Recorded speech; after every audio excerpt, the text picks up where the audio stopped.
In this video I am saying goodbye to Miss Daisy the Daihatsu. She's off to her new home with her new owner, and I'm going to catch a train here at the train station in Selby. So there goes Miss Daisy. I need to go and find a ticket. I've got about 20 minutes I think until departure, so should be okay. Let's go and find our way to the next car. There we go then. I have my ticket purchased from an actual human, which is nice. £12.60, and it's going to take about an hour I think to get to Barnsley, and start off by going over to platform 2 apparently, so we can watch this departure. If you like trains, I like trains. Anyone else get that reference?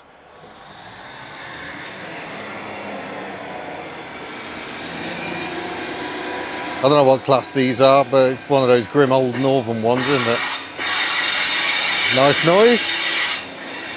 There we go.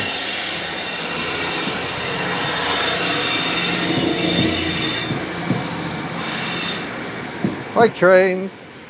Right, I suspect I'll be travelling on something very similar to Leeds, and then we'll change trains, head over to Barnsley for my new car. And I'm quite excited about this one. It's a car I've not owned before. I'm not sure, have I driven one? I think I may have driven one. I think I had one as a courtesy car once, but yeah, definitely the first time I've had one on the fleet. So without further ado, we'll catch a train. Ooh, that looks almost fancy. Going all the way to Liverpool. Trans-Pennine Express.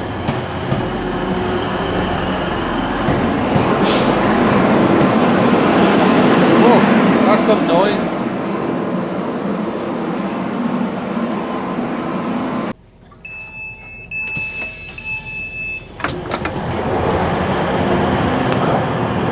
Here we go then, Leeds.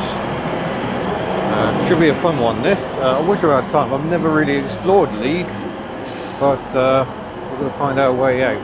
17B I think we're on. Platform is straight through. Got an impressive structure. Carry on down this way by the look of it. Yeah, not a bad train that. That was actually really comfortable, quite quiet, really nice.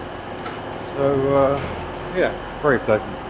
Now I need to try and find my next train. I don't know which one it is.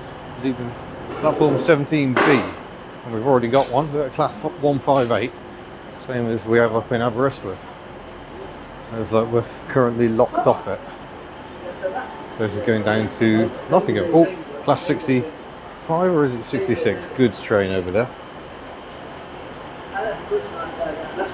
Nice. Right, I'm just gonna. Oh yeah, this is the one. But this isn't leaving for about another 10 minutes. Well, we're peeking through a very small fence, but there's an interesting mix of old and new. I don't think it's quite as old as the dinosaurs here, but some lovely old buildings, canals, and some modern high-rises in the background. So I'll have to come back and actually have an explore of Leeds. So it's 7 minutes until the train departs, so hopefully we can get on it in a couple of minutes.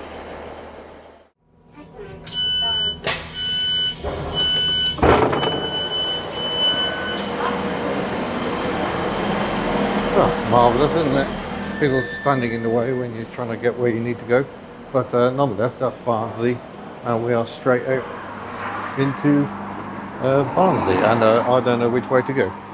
So I'm going to go and find where the car is, and the next shop will be me with car. So what have I bought, and is it better than getting the train home? Well, I think so. Here's what I bought for £550. It's a Peugeot 106 Zest. It already has a Hubnut sticker, so I mean that's put the value up already. And it's got a sunroof, it's got central locking, it's got power steering, it's got a tyre that is going to need replacing very, very soon, but should be alright for the drive home, hopefully. But yeah, it's lovely metallic green colour. It's got a few dents and knocks. I care not a jot about that. That will not affect the way it drives.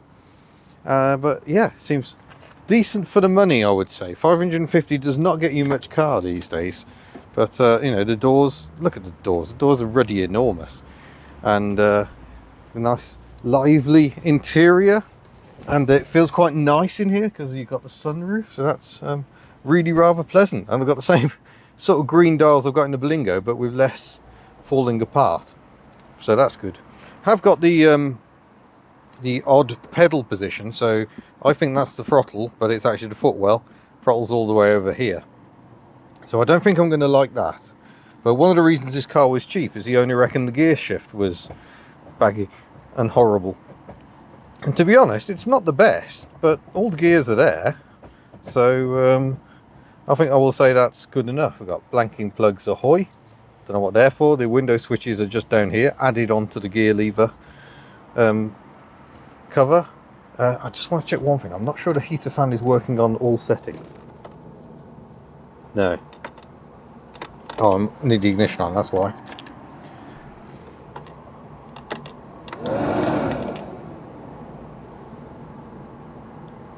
Oh, maybe there's something. Yeah, it's very, very slightly working on one, so that's alright, that's good.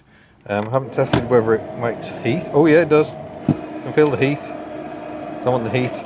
Turn the heater off, make it go away.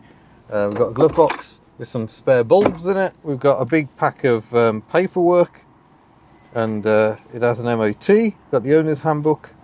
So yeah, hopefully this will be grand. And like I say, this will be for sale. I'm not keeping this car. 64,000 miles. Apparently the service indicator has reset itself, he says. No idea when it was last serviced. I'll check the history. The oil looks fairly clean, so I don't think it's a long time ago. But yeah, it seems a clean little thing, really. I've never owned one of these because of that driving position. But let's have a quick look in the boot, shall we? Oh yeah, wheel brace is nice and handy. We got, oh, the spare wheel will be under here, if there is one. There it is. Here's a bit of tread on it. Sport Kraftstoff. Is that the German tyre? Continental Eco Contact. Okay, that's quite nice. You have to get your access in by here. What is this? I have no idea what that is.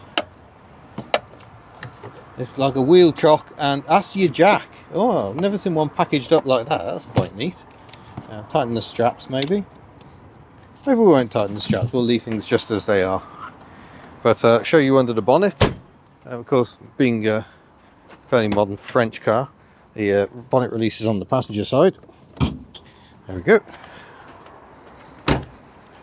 But, you know, mod cons on little cars, it's got struts. I didn't expect struts. So the engine bay is, I will say that's not concourse condition. It's an honest lived-in look. It's a bit crusty in places, but doesn't seem to have gone through. The washer bottle seems to have eaten its way through the inner wing. That's fine. But yeah, oil is plentiful. Maybe not quite as clean as I first thought, but I think that'll do to get us home. And yeah, hopefully it'll all be grand. Oh, there we go. There's the timing belt layout. It's had one at 31,000 miles in 2014. Probably due another one by now. Not in mileage terms. It's got aero blades on it. Not a huge fan. Not going to lie, don't like aero blades. But we'll do a windscreen wiper test because I haven't done one yet. Bit remiss of me, eh? Oh yeah. There's that issue. You operate the front washers and it actually operates on the back. So we better hope it stays dry. I do have a little water in a bottle, so at least I've got something. But yeah, not ideal. So we need to sort that out at some point. So windscreen washers, wobbly gear lever, well, why this was in the affordable category. But yeah, I'm liking this. So we'll get you strapped in and we'll start the long journey home. We've got a long way to go. Right then, here we go. I've got my sat nav set up, 4.5 hours to go. Let's get moving because it's already taking far longer than I'd hoped. Not helped by Adrian Flux not answering the phone. After 15 minutes on hold with them, I was just like, stuff this, I haven't got time. So I've actually done temporary day insurance just to get home. Just filled up with petrol as well at a Morrison's supermarket. That seems like a northern thing to do. I don't generally buy supermarket fuel because lately they've been no cheaper than anywhere else. Good independents are actually often offering best value on fuel at the moment, but nonetheless I didn't want to fill up on a motorway, so I thought we'd get underway. Should we do that window up? It's a very big window, you have to wait quite a long time for it to go back up. Oh, it's 40, okay. It's another reason these sat navs come in handy, it's telling you the speed limit when they get it right. I want a bit more face level air, thank you very much. We need to follow the 628. I think we're going to go M1, M62, and we're hitting all the traffic now. It's all going to be rush hour traffic. It's going to be seriously unpleasant. But yeah, Barnsley, I think you people need to realise that you'll get on the train much quicker if you let people get off the train first. These people are clueless. But nonetheless, we're done with trains now, and I'm doing this just because I didn't want to get the train home. So I think what we're going to do instead, well, I mean, we can compare it as a journey. I could have just jumped on a train. I'd probably be, I don't know, a third of the way home by train by now. But the biggest problem is the last bit, the Cambrian line getting to Aberystwyth. It's just painfully slow. I know the roads are often painfully slow as well, but even so, do not like. No aircon, but you know, not really expecting that. I'm quite impressed with all the other kit I've got though, and it does feel quite premium in here. It's a nice dashboard. You know, I've just jumped out of a 1998 Daihatsu Sirian, and I'm quite liking this. It feels much wider, much wider. You feel a bit further away. The 106 and its Citroen Saxo sibling almost feel like square cars. They're almost as wide as they are long. But yeah, the biggest problem with this entire family, which stretches all the way back to the AX, is the offset pedal position. But I've got the seat set quite a long way back, so hopefully that won't be too much of an issue. There is actually somewhere to rest my clutch foot underneath the pedal. Another thing I don't like, and Volkswagen do this a lot as well, we've got double digits on the rev counter and the speedometer, and I don't like that, because at a quick glance, if you're in an unfamiliar car, which one's which? How do you know? The ride doesn't sound very good, but it does feel quite good. It's a little fussier than I expected. French cars generally quite good for ride. So how does my little bargain drive? Well, yeah, the gear lever is a bit loose and wobbly, but it's not the end of the world. Clutch bite is on the high side. I'm almost entirely off the pedal before we get any biting action, so I'm going to suggest that's towards the wrong end of life. I don't think it's had a clutch. It could be adjustment. You can always look on the positives. I'm sure it is a cable clutch in these. Where are we going? We're going straight on. Oh, we're not going on the A1. Okay, we're going to go A6 to 8. And of course, that little TU engine, it is only the 1.1, but there's not much car to move.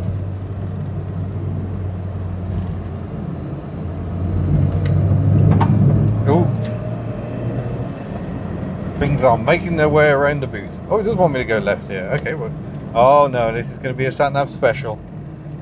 Sat-nav special coming up. We're not taking the 628 to Manchester. No, we're taking the B6449 to Dodworth, obviously.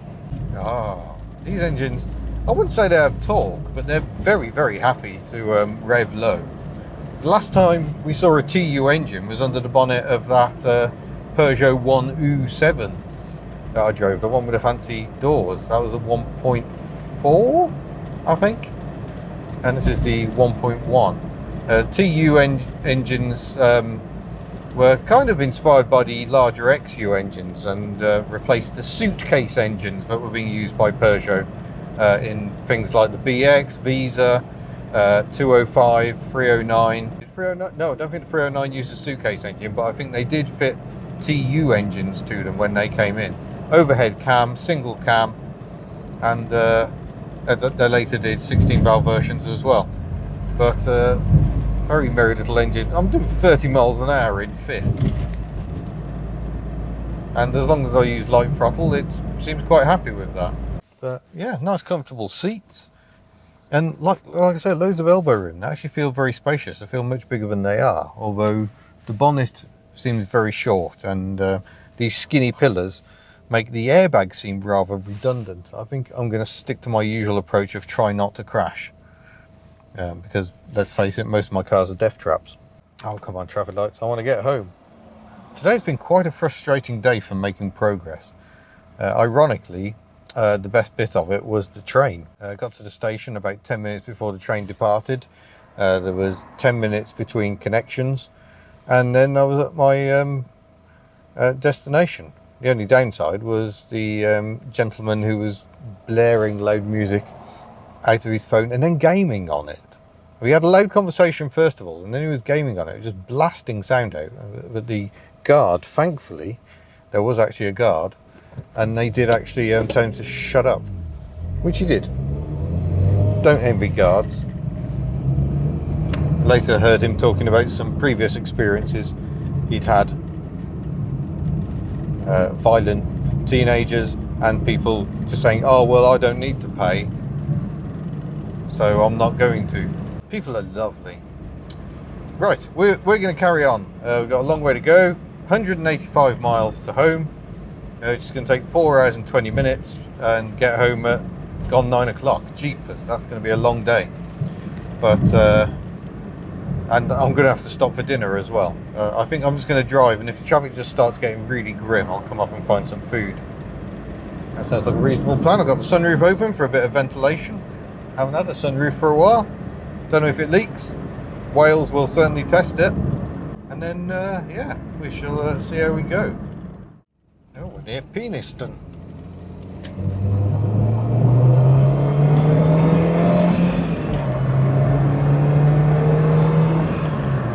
It's really only a 1.1. It goes like stink. Slightly downhill, but... And I've just been driving a very slow Daihatsu Syrian. But even so, oh, zingy. And pleasantly zingy, and also really flexible. Going up hills in top gear, it's just like, oh, revelation. I might be liking this little car. Still, it's no Ford Fairmont AU. And that's always the problem. Exactly sure where we are. But it's very high up. They've got snow poles. So I'm guessing they get a fair bit of snow across here. It's still on the A628. So if you know where we are, do let me know.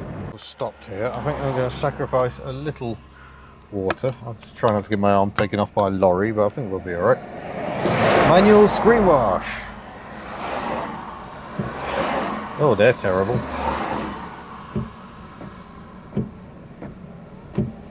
But yeah, good overlap, no triangle of doom. Yeah, given how much fun this 1.1 is, I could see entirely why the 106 Rally is such a desirable vehicle. Something a bit more handling focused than this. I've just seen a sign saying High Peak. So that means we must be not a million miles away from High Peak Autos. He does a bit of the old buying and selling of the motor vehicles. Never spoken to the chap, but his channel seems very successful, so shout out to High Peak Autos. I'll be having much more fun if this Corsa wasn't in front of me. Possibly too much fun, to be fair. You can see exactly why these cars were such a firm hit. PT Cruiser! With the youth.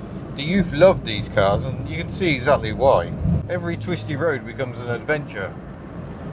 Sometimes too adventurous, because I believe these cars will lift off oversteer. Probably another reason why their youth love them, but probably also a reason why their youth bin them an awful lot, and why you don't see that many. 106s and Saxos are already getting rare, and the sportier Saxos and Peugeots are already getting collectible. I've been having to think about this windscreen washer situation. This is exactly what Cecily, our C5, would often do. The screen wash, you go to operate the front and it would operate the back. It's obviously a very common thing on these. I'm wondering, it must be the same pump that does both. If there's a blockage somewhere, will it just find the path of least resistance? I think that has to be worth a try before we try looking about with wires and pipes. Oh, here we are. We have a motorway, the M67. There we go. 3,500 revs at 70-ish, 68. It's a bit buzzy, and I suspect we got a wheel balance issue, but given we got to replace the tyre anyway, I'll say we're probably going to be able to deal with that. We're only on here for a few miles to the M60. M60 will get us to the M6, M60, M56, and we'll be home before you know it. Nope. Well, I judged that badly. We're almost at the M60, but there's traffic. So what I actually am is stuck.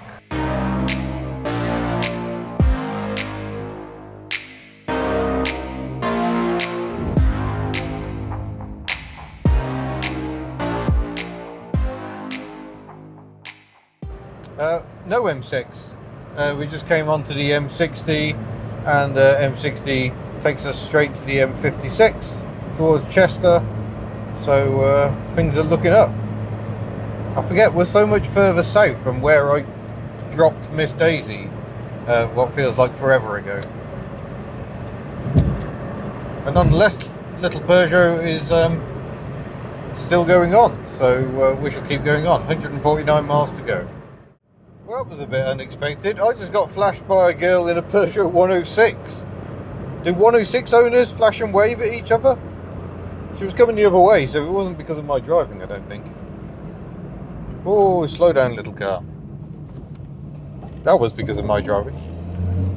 Yeah, something's sounding a little untoward in the front end somewhere.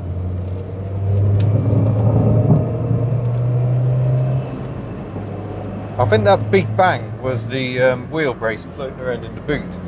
But there is a bit of a knock on left-hand turns, which is confusing me somewhat. It sounds like a 2CV when the wheels hitting the kingpin. But it's about time we had some jeopardy, isn't it? Yeah, otherwise it's just keeping on going on. We're 89 miles to home now.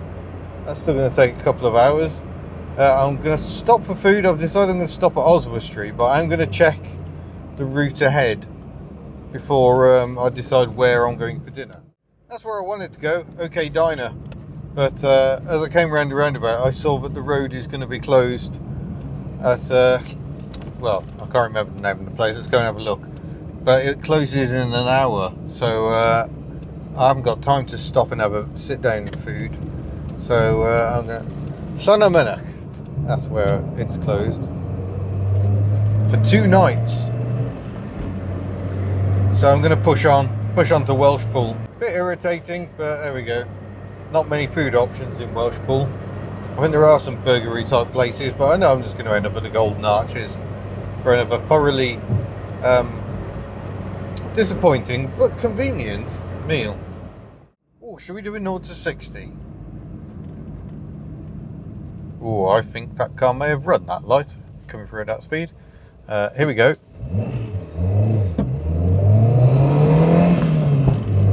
Quite hard to do with a clutch foot bites that high. That's 40.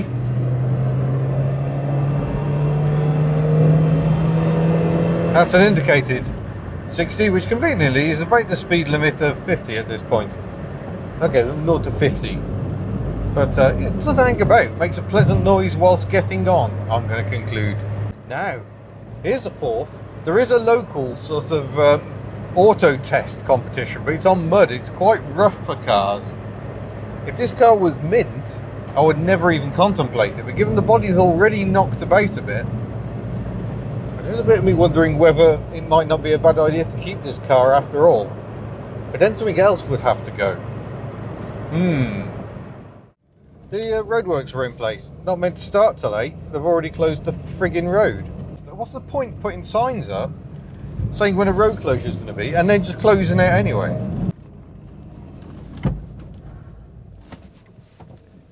Apparently we haven't got ABS.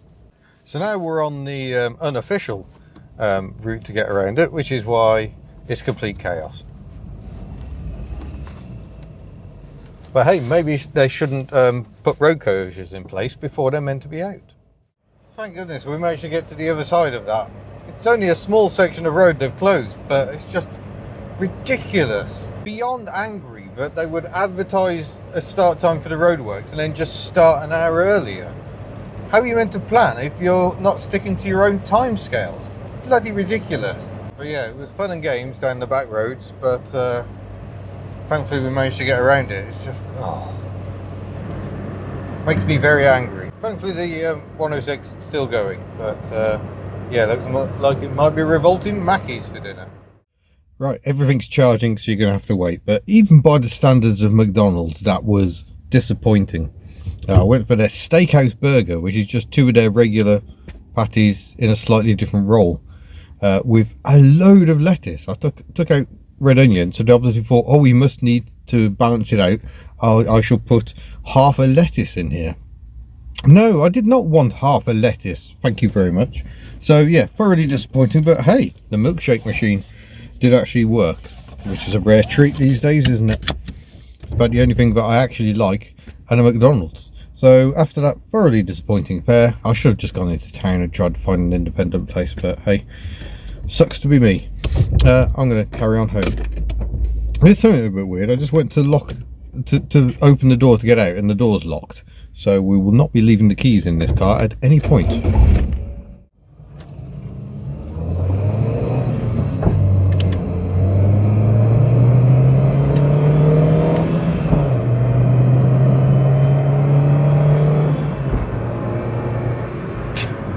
A 1.1 city car should not be this much fun. Let's go down here. Woo!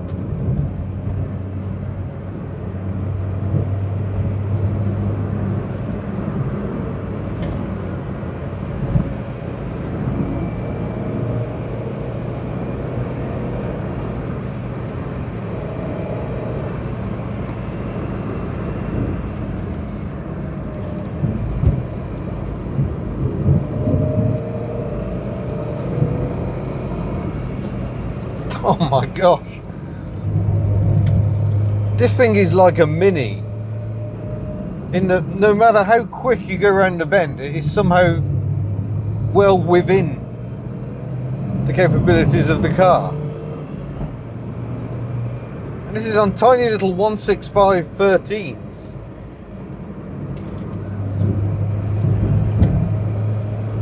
Oh my gosh.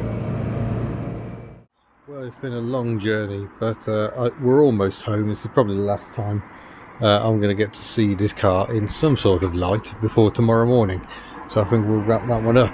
And it's been an epic adventure, but the little 106 has proved to be the perfect travel companion. Huge fun on these Welsh roads, leading to something of a quandary when it comes to the Hubnut fleet. But really, I think she has to go. I'm not sure I want that. Anyway, thank you for watching. See you in a future video. Bye.